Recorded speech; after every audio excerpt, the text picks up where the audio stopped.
Manipuri Wari Pambi Senena Tabiriba Pumnamakpu Amahana Taramna Oksari Ngasisu Mayamgi Ngaihak Pothananaba Haiduna English ki writer Anthony Trollope ki Wari Masa Melasi gi Samudra Kasin Haribu Wari Masa Simiyamda Mukudol Tamjari Masi Amuk Ngaihak Taminaduna Awa Pothaminarasi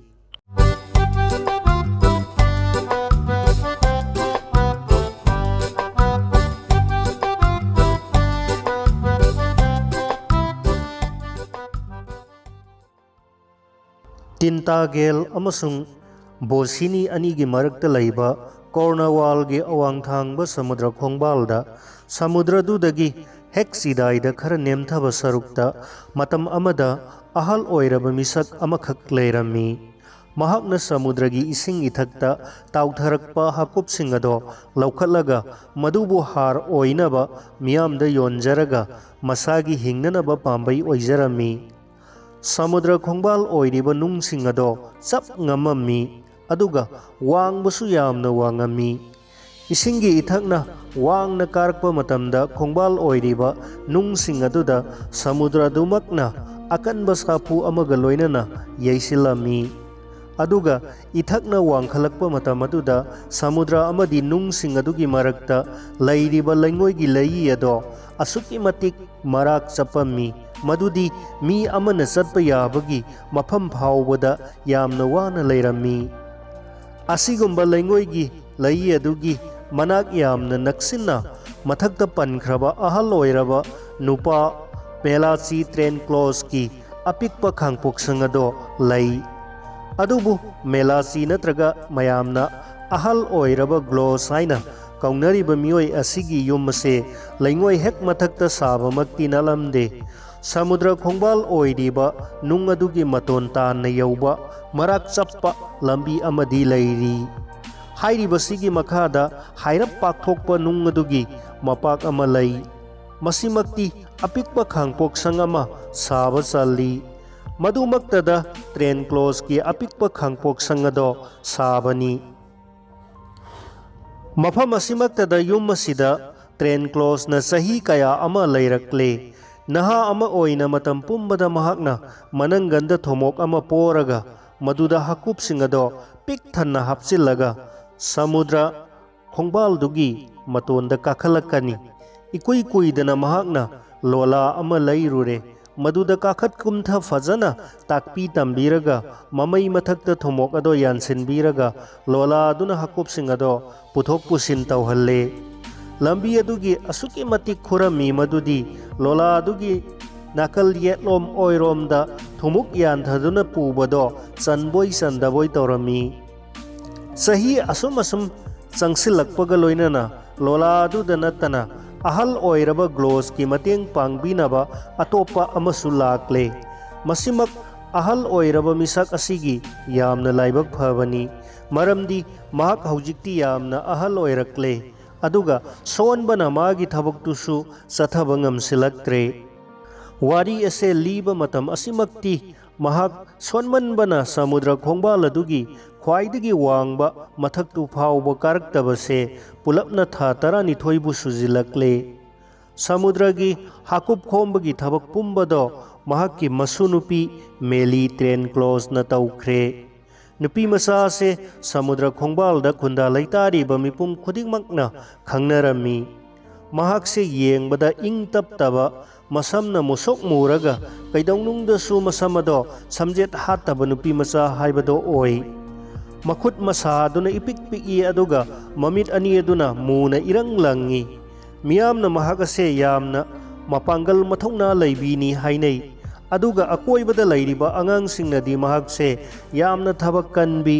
ahing nungthil naidana thabak subada chokthaba laitabi nupini hai kanamatana magi sahi kayano haibado khangnaramde kharana mahakase sahi tara suramagani hai atopa kharanadi sahi kunmanga soidana yauramagani hainai adubu magi sahi asengbadi tabiriba singnadi masagi mapok komon kun subado lanthokre haiba khangbi bayare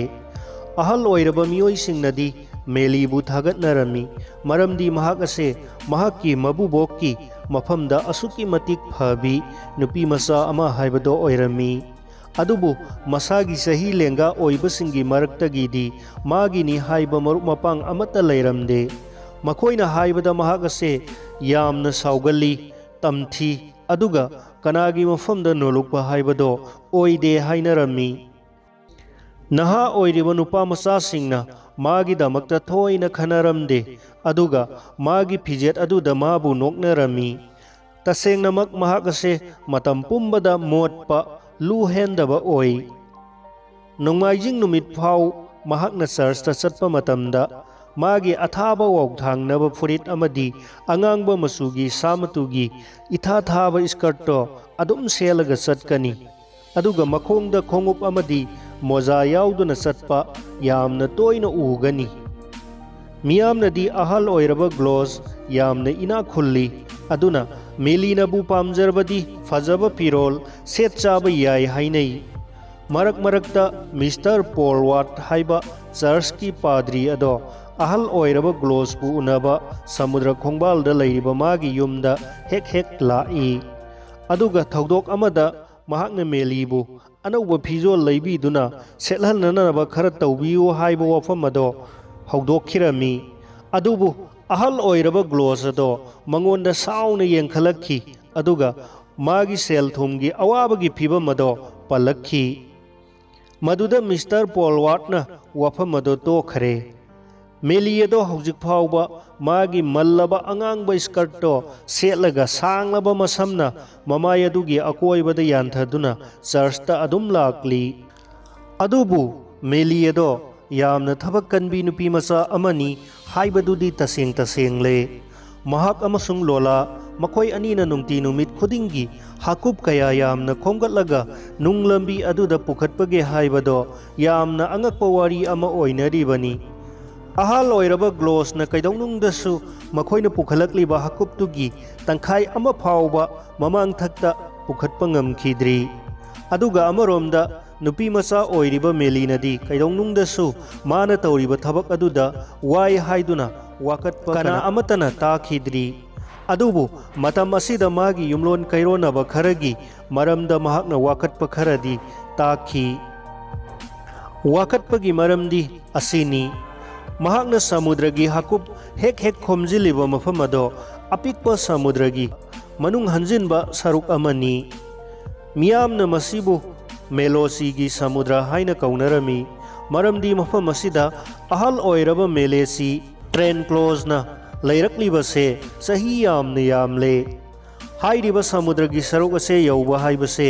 नुंगना खोंगबाल ओइबा अवांगबा तोरबाल अदुगी मतोंदगी Lakpa लंबी अदुना gloss की खांगपोक्संग फाउबा कुमथरक्लगा यौगदबनी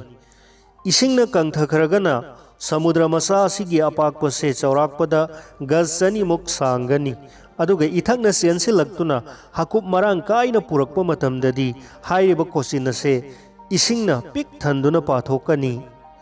इथक लाकपा मतमदा इथक्तगी हाकुबसिंग असे लोकपा हाइबसे यामना Luba अमदी खुदोंग थिनिंगाई ओइबा थबक अमनी असुकी मतिक लूखरे मदुदी मथंगी इथकना लैहौरिबा हाकुबसिंग अदुगी अयाम्बा सरुक अदो लोइना अमुक पुथखिगदौरिबनी मफम मतम खंगदना संगसिल्लुबा याबा नत्ते अदुना मेलीना हाकुबसिंग अदुगी तंखाई फाउबा खोमजिनबा ngamhouba pot नत्ते अदुबु अतई अतोपा कनागुंबा अमना मदो खोमजिननबा मफम अदुदा लाक्लगदी महाक यामना साउनिंगनी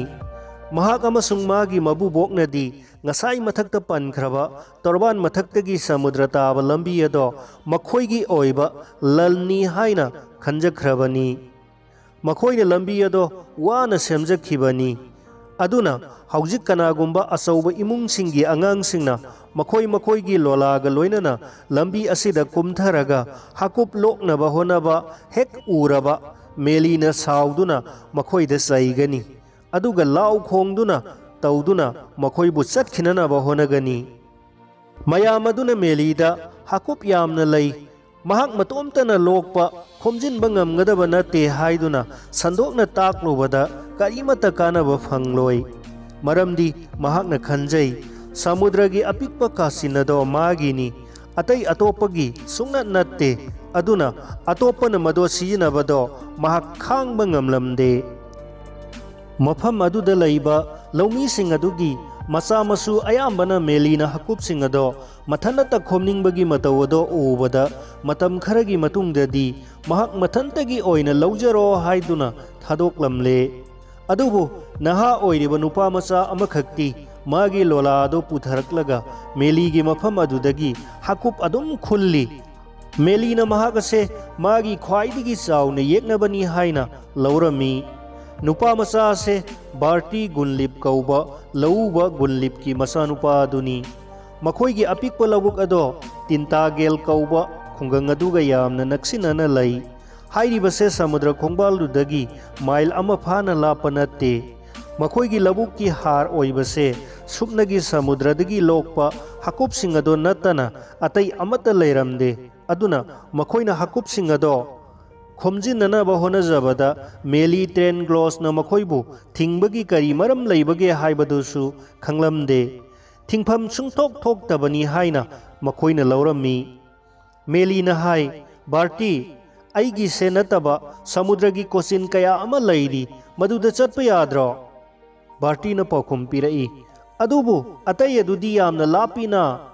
असी हाइरगा महाकना मेलीदा समुद्र खोंबानदा यामना नक्सिनना Lakpa हकुपसिंगदी महाक खोमजरोय मरमदी महाकना मेलीदगी Pangan कनबा heli चाउबसु heli अदुना महाकति खरा लापा मपाल थांगबा नुंगसिंग अदुगी मनाक्तगी खोमजिनजगे हाइरमी अदुबु मेलीना महाकना चटपा ngamdaba मफमदसु महाकति चटपा ngamgani हाइना यामना यानिंगदना तुकुच्चबा मवोंगदा बार्टीदा लावरक्लमी मागी साउबदो उबदा बार्टी अदो नोक्लमी मागी समजेत हात्रबा मसमदो उरगा लंगनबगुम तौरमी अदुगा महाकपु ngaगी ममई पानबी समुद्रगी नुपी मरमेट हाइना कौरमी मदो ताबदा मेलीना साउना हाइरई अइना नंगबुदुम मरमेट हाइबदो ओइहनगनी तसेंगनमक नंग मदो ओइहनगनी को अदुगा मखाताना हाइरई अइना नंगुम्बा नुपा अमा ओइरमलगदी मराइबक थीरबी नुपी मचा अमदी महाकी सोलब सेंथोक लैजद्रबा मबुबोकना हिंगननब होनजरिबा पांबयसे मुनबीननब सुंगोट होनरमलोय अदुना नंगदी नुपा नत्ते बार्टी गुनलिप नंगदी नुपा तंखाइ फावबो ओइदे अदुम ओइनमक बार्टी गुनलिपती यामना मसक मतौ फजबा नहा अमनी मखोंग मखुट अमदी मपामबोम यामना पांगन कलमी मसमना मुरैनरगा खोइरी खोइरी तौई अदुगा ममितना संगबानबा मचु ओइ मिपुम खुदिंगमकना बार्टीबु पामजरमी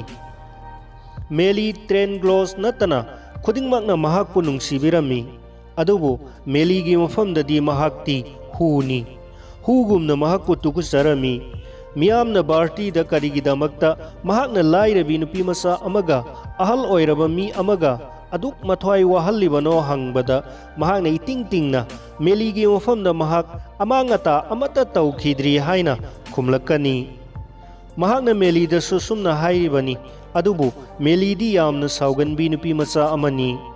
महाकती मियाम तिनबदा करंबा वांगांग ngangadage हाइबदो तंबीगदबी नुपी मचा हाइबदुमक ओइरी अदुना माना हाइबदो तारमदे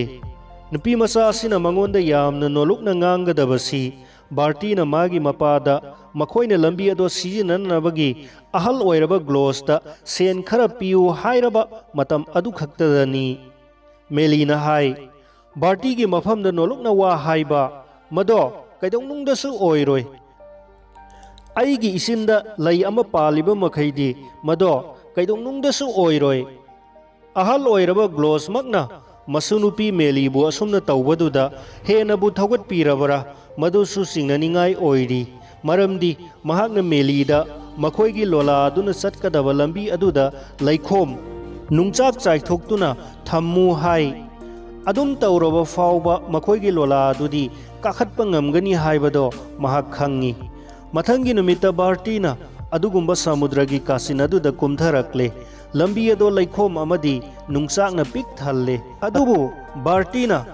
उपाय अमा नत्रगा अमा तौदुना मखा फावबदी यौरक्ले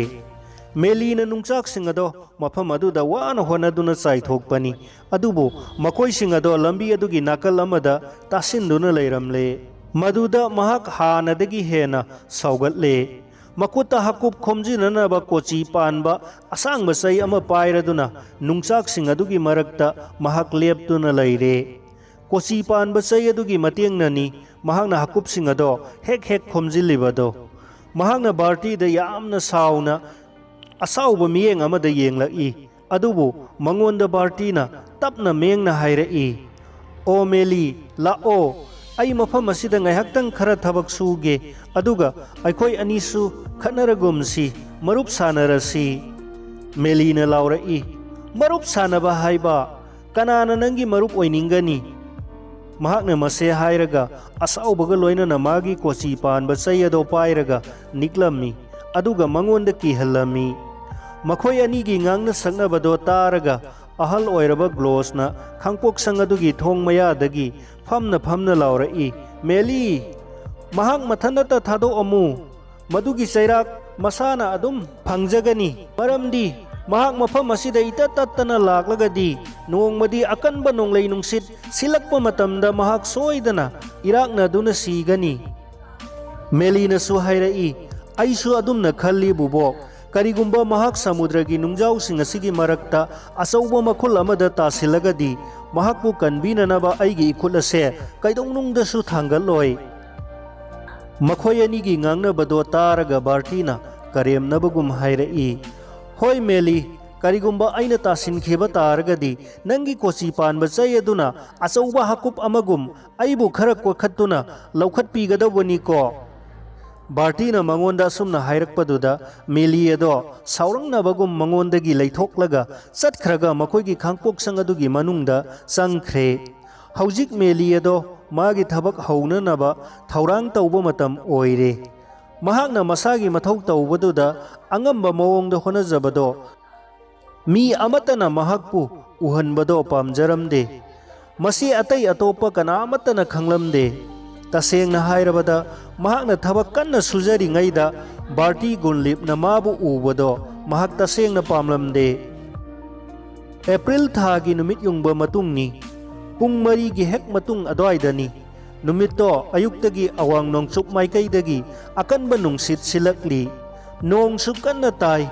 ꯁꯃꯨꯗ꯭ꯔꯗ ꯆꯥꯛꯇꯥꯕ ꯁꯤꯒꯜ ꯍꯥꯏꯕ ꯎꯆꯦꯛꯁꯤꯡ ꯑꯗꯨꯅ ꯅꯨꯃꯤꯠ ꯆꯨꯞꯄꯗꯣ ꯁꯃꯨꯗ꯭ꯔ ꯀꯣꯆꯤꯟ ꯑꯗꯨꯒꯤ ꯃꯅꯨꯡ ꯑꯃꯁꯨꯡ ꯃꯄꯥꯟꯗ ꯂꯩꯕꯒꯨꯝ ꯇꯧꯔꯝꯃꯤ꯫ ꯃꯦꯂꯤꯅ ꯃꯁꯦ ꯈꯪꯕꯒꯨꯝ ꯇꯧꯔꯝꯃꯤ, ꯉꯁꯤꯗꯤ ꯁꯃꯨꯗ꯭ꯔꯒꯤ ꯏꯊꯛꯅ ꯋꯥꯡꯈꯠꯂꯛꯇꯨꯅ ꯍꯥꯀꯨꯞꯀ ꯂꯣꯏꯅꯅ ꯈꯣꯡꯕꯥꯜ ꯑꯗꯨꯒꯤ ꯅꯨꯡꯖꯥꯎꯁꯤꯡ ꯑꯗꯣ ꯁꯣꯏꯗꯅ ꯀꯨꯞꯁꯤꯟꯈꯤꯒꯅꯤ꯫ ꯄꯨꯝꯅꯃꯛ ꯑꯁꯦ ꯃꯗꯨꯒꯤ ꯈꯨꯗꯝ ꯆꯥꯡꯗꯝꯅꯤ꯫ ꯄꯨꯡ 8 ꯇꯥꯔꯛꯄ ꯃꯇꯝꯗ ꯃꯝꯁꯤꯜꯂꯛꯂꯒꯅꯤ, ꯑꯗꯨꯒ ꯅꯨꯃꯤꯗꯥꯡꯒꯤ ꯄꯨꯡ 9 ꯇꯥꯔꯛꯄ ꯃꯇꯝꯗꯅ ꯏꯊꯛꯁꯤꯡ ꯑꯗꯣ ꯋꯥꯡꯅ ꯖ꯭ꯋꯥꯔ ꯀꯥꯈꯠꯂꯛꯀꯅꯤ꯫ ꯑꯃꯔꯣꯝꯗ ꯍꯥꯀꯨꯞꯁꯤꯡ ꯑꯗꯣ ꯉꯟꯅ ꯈꯣꯝꯖꯤꯜꯍꯧꯗ꯭ꯔꯒꯗꯤ ꯅꯣꯡꯉꯥꯟꯕꯒꯤ ꯃꯉꯥꯜ ꯂꯥꯛꯇ꯭ꯔꯤꯉꯩꯗ ꯏꯊꯛꯁꯤꯡ ꯑꯗꯣ ꯑꯃꯨꯛ ꯂꯥꯛꯇꯨꯅ ꯂꯣꯏꯅ ꯄꯨꯊꯈꯤꯒꯅꯤ꯫ ꯃꯦꯂꯤꯅ ꯄꯨꯝꯅꯃꯛ ꯑꯁꯦ ꯌꯥꯝꯅ ꯅꯤꯡꯊꯤꯖꯅ ꯈꯪꯂꯝꯃꯤ, ꯑꯗꯨꯒ ꯍꯧꯖꯤꯛꯇꯤ ꯕꯥꯔꯇꯤꯁꯨ ꯃꯗꯣ ꯈꯔ ꯈꯔ ꯈꯪꯕ ꯍꯧꯔꯛꯂꯝꯃꯤ꯫ ꯃꯦꯂꯤꯅ ꯃꯈꯣꯡꯗ ꯈꯣꯡꯎꯞ ꯑꯃꯠꯇ ꯇꯣꯡꯗꯅ ꯃꯈꯨꯠꯇ ꯀꯣꯆꯤ ꯄꯥꯟꯕ ꯁꯥꯡꯂꯕ ꯆꯩꯁꯥꯡ ꯑꯗꯣ ꯄꯥꯏꯔꯒ ꯀꯨꯝꯊꯔꯛꯄꯗ ꯃꯍꯥꯛꯅ ꯂꯩꯉꯣꯏ ꯃꯊꯛꯇꯨꯗ ꯕꯥꯔꯇꯤꯒꯤ ꯂꯣꯂꯥꯗꯣ ꯑꯅꯝ ꯀꯟꯅ ꯂꯦꯞꯇꯨꯅ ꯂꯩꯔꯝꯕꯗꯣ ꯎꯔꯝꯃꯤ꯫ ꯕꯥꯔꯇꯤꯅ ꯃꯆꯤꯟ 3 ꯂꯣꯡꯕ ꯁꯥꯡꯈ꯭ꯔꯕ ꯃꯥꯒꯤ ꯍꯥꯀꯨꯞ ꯀꯣꯠꯅꯕ ꯆꯩ ꯑꯗꯣ ꯄꯥꯏꯔꯒ ꯑꯆꯧꯕ ꯅꯨꯡꯖꯥꯎ ꯑꯃꯒꯤ ꯃꯊꯛꯇ ꯂꯦꯞꯇꯨꯅ ꯂꯩꯔꯝꯃꯤ, ꯑꯗꯨꯒ ꯁꯃꯨꯗ꯭ꯔ ꯑꯗꯨꯗ ꯃꯃꯤꯠ ꯀꯨꯞꯇꯅ ꯌꯦꯡꯗꯨꯅ ꯂꯩꯔꯝꯃꯤ꯫ ꯀꯔꯝꯕ ꯃꯐꯝꯗ ꯀꯨꯝꯊꯔꯒ ꯍꯥꯀꯨꯞꯁꯤꯡ ꯑꯗꯣ ꯈꯨꯟꯕ ꯐꯒꯗꯒꯦ ꯍꯥꯏꯅ ꯃꯍꯥꯛꯅ ꯈꯜꯂꯤꯕꯅꯤ꯫ ꯃꯦꯂꯤꯅ ꯅꯨꯡ ꯃꯌꯥꯝꯁꯤꯡ ꯑꯗꯨꯒꯤ ꯃꯔꯛꯇ ꯀꯥꯔꯛꯇꯨꯅ ꯁꯃꯨꯗ꯭ꯔꯒꯤ ꯀꯣꯆꯤꯟ ꯑꯗꯨꯗ ꯀꯨꯝꯊꯔꯛꯄ ꯃꯇꯝꯗ ꯍꯥꯟꯅꯒꯤ ꯃꯐꯝ ꯑꯗꯨꯗ ꯕꯥꯔꯇꯤꯁꯨ ꯍꯧꯖꯤꯛ ꯐꯥꯎꯕ ꯂꯦꯞꯇꯨꯅ ꯂꯩꯔꯝꯃꯤ꯫ ꯁꯃꯨꯗ꯭ꯔꯒꯤ ꯏꯄꯥꯛꯇꯨꯗꯅ ꯉꯧꯔꯣꯛ ꯉꯧꯅ ꯈꯣꯏꯗ꯭ꯔꯤꯡ ꯈꯣꯏꯗ꯭ꯔꯥꯡ ꯇꯧꯔꯤꯕ ꯏꯊꯛꯁꯤꯡ ꯑꯗꯣ ꯏꯍꯧꯔꯛꯂꯤ꯫ ꯑꯀꯟꯕ ꯅꯨꯡꯁꯤꯠꯅ ꯇꯣꯔꯕꯥꯟꯒꯤ ꯅꯨꯡꯖꯥꯎꯁꯤꯡ ꯑꯗꯨꯗ ꯑꯃꯗꯤ ꯁꯨꯔꯨꯡ ꯃꯆꯥ ꯃꯆꯥ ꯂꯩꯔꯤꯕꯁꯤꯡ ꯑꯗꯨꯗ ꯑꯔꯦꯞꯄ ꯂꯩꯇꯅ ꯍꯨꯝꯖꯤꯜꯂꯛꯂꯤ꯫ ꯌꯦꯡꯕꯗ ꯑꯣꯟꯊꯣꯛꯅ ꯁꯨꯝꯍꯟꯅꯤꯡꯉꯥꯏ ꯑꯣꯏꯔꯕ ꯃꯇꯧꯅꯤ꯫ ꯄꯥꯛ ꯆꯥꯎꯔꯕ ꯁꯃꯨꯗ꯭ꯔꯒꯤ ꯁꯪꯕꯥꯅꯕ ꯃꯆꯨ, ꯉꯧꯁꯣꯛ ꯉꯧꯕ ꯏꯊꯛꯁꯤꯡ ꯑꯗꯨꯅ ꯃꯆꯦꯠ ꯊꯣꯛꯅ ꯀꯥꯏꯕ ꯃꯥꯜꯂꯤꯕ ꯅꯥꯄꯨ ꯃꯆꯨꯒꯤ ꯂꯩꯉꯣꯏ ꯂꯝꯅ ꯄꯥꯛ ꯁꯟꯅ ꯁꯟꯗꯣꯛꯈ꯭ꯔꯤꯕ, ꯑꯃꯗꯤ ꯁꯃꯨꯗ꯭ꯔ ꯇꯣꯔꯕꯥꯟꯒꯤ ꯉꯥꯡꯂꯩꯅꯕ ꯑꯃꯗꯤ ꯃꯨꯔꯩꯅꯕ ꯅꯣꯡꯖꯥꯎꯁꯤꯡꯅ ꯇꯨꯃꯤꯟ ꯇꯨꯃꯤꯟ ꯂꯦꯡꯗꯅ ꯂꯩꯔꯤꯕ थोइना हेन्ना पुंगनिंग हुनिंगाई ओइरी।